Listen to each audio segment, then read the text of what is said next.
And welcome to 2021. I am Jasmine Katatikarn and I'm here to do the first shading feedback of the year. So let's get started. Today we have Clarissa, which one, I love that you took the time during the break to create your own character. I think you did a great job. I love everything about her. I love the design and everything you did. So let me just dive in here. Let's see. Huh. This is what I get for using the trackpad instead of a mouse. Okay, there we go. I'll just do that. So, looking at your style frame, I really like it. I think it's really whimsical to use this waffle cone as like her waist area and her tights. And I gotta say, I'll tell you now, I love the stitching details that you put in right here. And I really like that. And I saw, as I'm on this, I saw that there was a discussion about increasing the bump when she's far away and whatnot. And really, I would advise against that just because, as I think people have said, you might get noise or banding or some strange artifacts. And um, you want to avoid that and you want to stick to what's realistic, right? So when you see fabric like this from far away, would you really see that bump? No, probably not. And that is what you want to go for.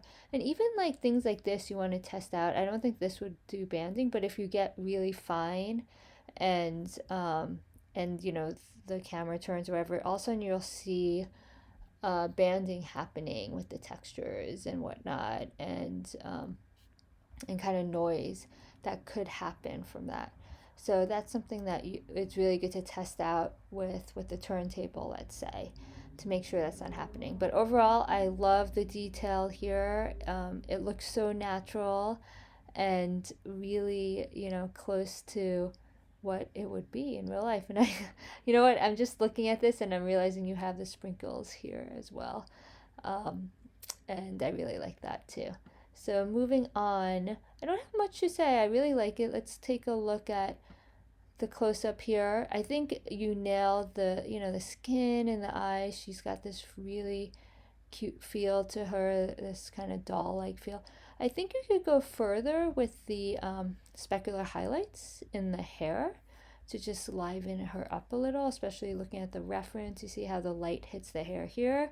I think you can bring that up here too in her hair. And her hair is a lot, I won't say a lot darker, but I like how there's like nice little highlights here. But that's totally aesthetic preference. But I think adding the specular properties a little bit more in the hair would give it that sheen. And then I will say, let's look at the wide angle shot. One thing I would watch out for in her is this white area. Is something that can be addressed when you're lighting her, but white is tricky because you want to make sure it's this good balance of where one, it doesn't get blown out in lighting, but also where it doesn't feel dirty. And right now it's I'm feeling that gray muddiness that I could happen as you lighting this. Of course, there are tricks to make this not so muddy, liven it up when you're lighting, but that's something to be aware of in this white. Looking at your reference of the white area. Okay, I don't really see the reference of the white, but that's something to look out for. Yeah, now I'm looking at it, it's feeling a little bit grayish and dirtyish. Dirtyish, is that a word? Probably not.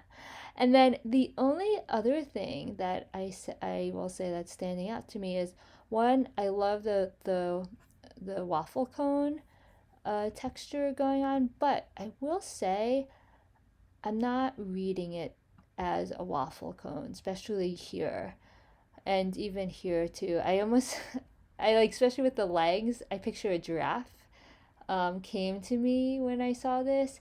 And I think it's a couple things. I think the main thing, if you're looking at the reference here, is if you look at the size of these lines, the lighter lines here in regards to the squares, it's a lot thinner than what you have, I feel like. So it'd be like a lot finer, and I think that would help. And it's also not as there's not as big of a contrast, I feel like, in the color. I mean, there is a contrast, but not as big as what you have it. So I think if you thin out the lighter lines a little bit and kind of made that contrast a little bit more subtle, and I'm not seeing a bump or anything in here, if I'm mistaken. Maybe there is, but I'm not seeing it. And that is something I'm definitely feeling in this reference. So those are a couple things that can push this even further. But overall, I think it's looking great. And yeah, I can't wait to see her in action. I think she's awesome. So with that, let's go to the next one, Dani. So Dani, I'm reading your note now, and you're saying, I'm struggling with making the colors work, so I watched some tutorials about color palettes. I tried creating color palettes from the main reference and creating others according to the colors I thought should be in the scene, and I haven't found one I'm happy with. The picture with all the colors looks messy even now, and the orange one, let's look at the orange one.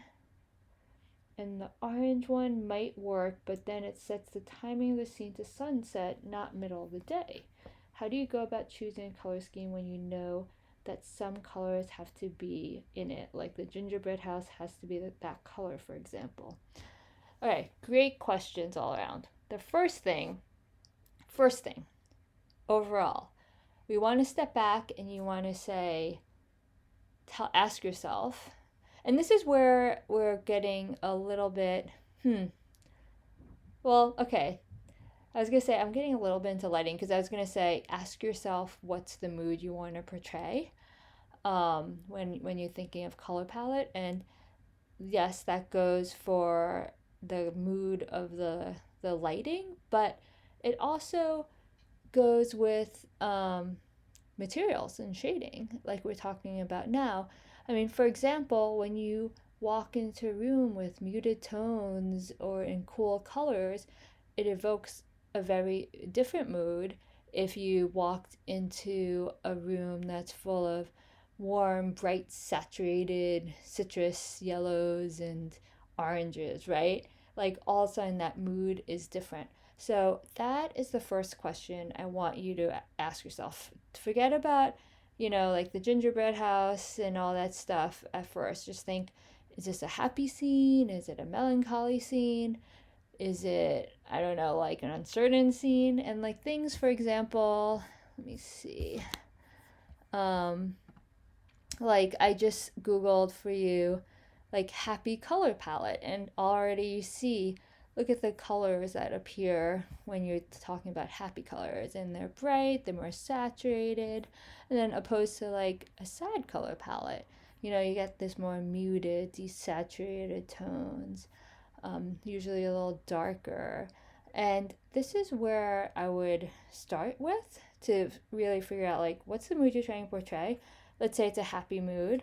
And then from there, I really think the best thing is to like limit the number of colors that you want to have in your scene. So, for example, like if you notice all these color palettes probably don't have more than, 5 or 6. I think 6 is around the max. I usually like to stick around 5, but 5 to be like your core color palette. And do it just like this. Put these colors next to each other like this and see how they make you feel. What's it invoking? Do they look nice together? All those things. And I think to step away and look at it this way helps a lot. And what I'm looking for when I'm doing this is like overall, like what's the saturation level on these? Like this is way more desaturated than this one, right? Which one, do I like best? And also another thing that you could do is you can pull, you don't have to look at straight color palettes like this. Let's say you have a drawing that you really like, or, it could be a painting. I don't know, it could be what's a good painter? I don't know. Say Van Gogh, right? And and this is how people design their color palettes in general. Like they'll take a piece of artwork. I think there's even an app that will do this. If like it takes an image essentially. Oh, I don't need to. Whoops. I didn't mean just click on that one. But like it takes an image and then it actually pulls the colors from that image and creates a color palette for it. There's definitely an app that does this. I will, if I find it, I will send it to you. But it's really cool. And this is a different way that you can like figure out color palettes in a more abstract way instead of just like staring at your shot, which is a lot of pressure to do that. So this is what I would suggest you do. Like one, figure out what mood that you want to portray. Two, you can start thinking about colors that evoke that mood, and then three, you can also like find inspiration from photography, paintings, anything like website. I don't know, it could be anything really, and draw those colors from it for your shot. And for you, it could be like, I mean, it's like ice cream shop, right? Or ice cream, I don't know, shop design. Curious what this comes up. But like, I kind of like, so if you notice, because yours is like this whimsical ice cream shop in a way, or candy shop, I should say. If you notice, what are you noticing when you're first looking at this? My thing is actually I'm noticing a lot of more of these pastel-y colors. Like that's exactly your ice cream thing right there, right? The pink of your ice cream with the sprinkles. But you notice that they're not super saturated. Like I'm really liking this visual here, of this image here, and this like kind of soft pastel feel instead of like a big saturated bomb. I mean, this is all personal. I mean, this is a big saturated bomb, actually, this one. But that is something that I would look into and and take a look at it and see what inspires you, see what works best for you, and then from there you can draw all this inspiration. I mean, these are just like gaining references essentially to create your own palette and what feels right. So, for example, like compared to, this is like more desaturated, pastel colored. Now let's look at yours. You can see it feels really saturated and warm overall and not so much cool. And I feel like that is what's kind of throwing you off and throwing, like, there's just so many colors in here, and it's like this is like on the pastel side, right? That soft pastel side. But then over here in her, she's like super saturated, and it's a little bit jarring. And I think that's what I'm kind of trying to hone you in on, is to kind of make sure that like the saturation levels are kind of similar, but they also work well together, and they don't clash, I guess is what I'm trying to say. And then even like your thing with the gingerbread house has to be a certain tone, that is true, but at the same time you can make it a cooler or warmer tone. Like right now this is feeling really green to me, the gingerbread house, which is throwing me off a little. Like if you decide to cool that down a little bit or something, and just make it work with the whole palette. Does that make sense? Also, like the sky is very saturated. There's just a lot of things going on. And I think after you figure out what you like, hone it in, just do an exercise, limit yourself to 5 colors, and forget about the 3D at first. I mean, you can put it down 3D, but do like a quick like a wash of a paint over, essentially, of colors, right? So say it's like, I don't know, this is gonna be bad because I'm not on a mouse. I mean, I'm on a trackpad, so it's gonna be, but like, it'd be like, oh, okay, that one's gonna be this color of my color palette, and let's say that one will be that, like, and then put it in. It's like a coloring book also, and it's kind of fun, right? And then let's say, for your your gingerbread guy,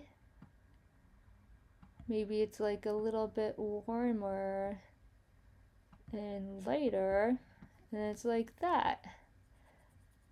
But this is where I'm saying, like, mock it up really quickly. Don't overthink it, and then go from there.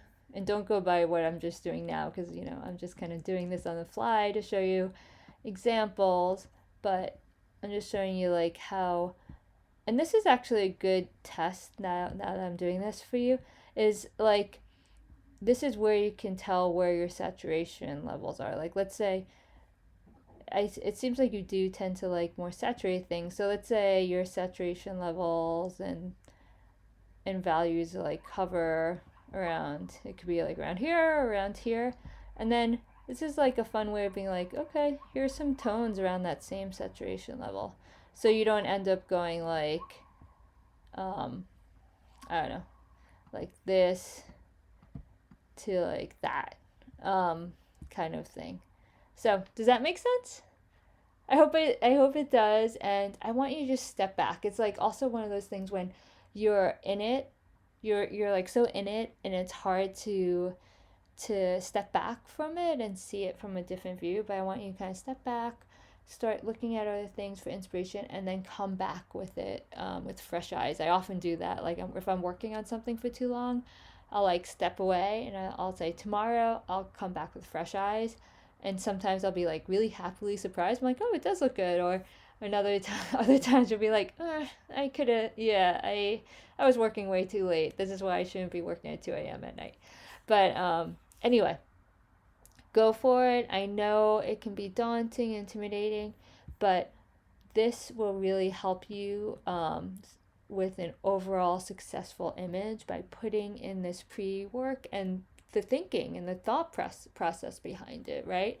So I think I love it. I think you're doing a great job. I'm loving all the detail you're putting in there. Now it's just about kind of like putting it all together, and then really focusing on the lighting after this to bring it um, even more with the mood and everything like that. So with that, I can't wait to see what you come up with. If you guys have anything else, feel free to post it in the Discord channel, and I will get back to you as soon as I can. That's it. Happy lighting or shading. Bye, guys.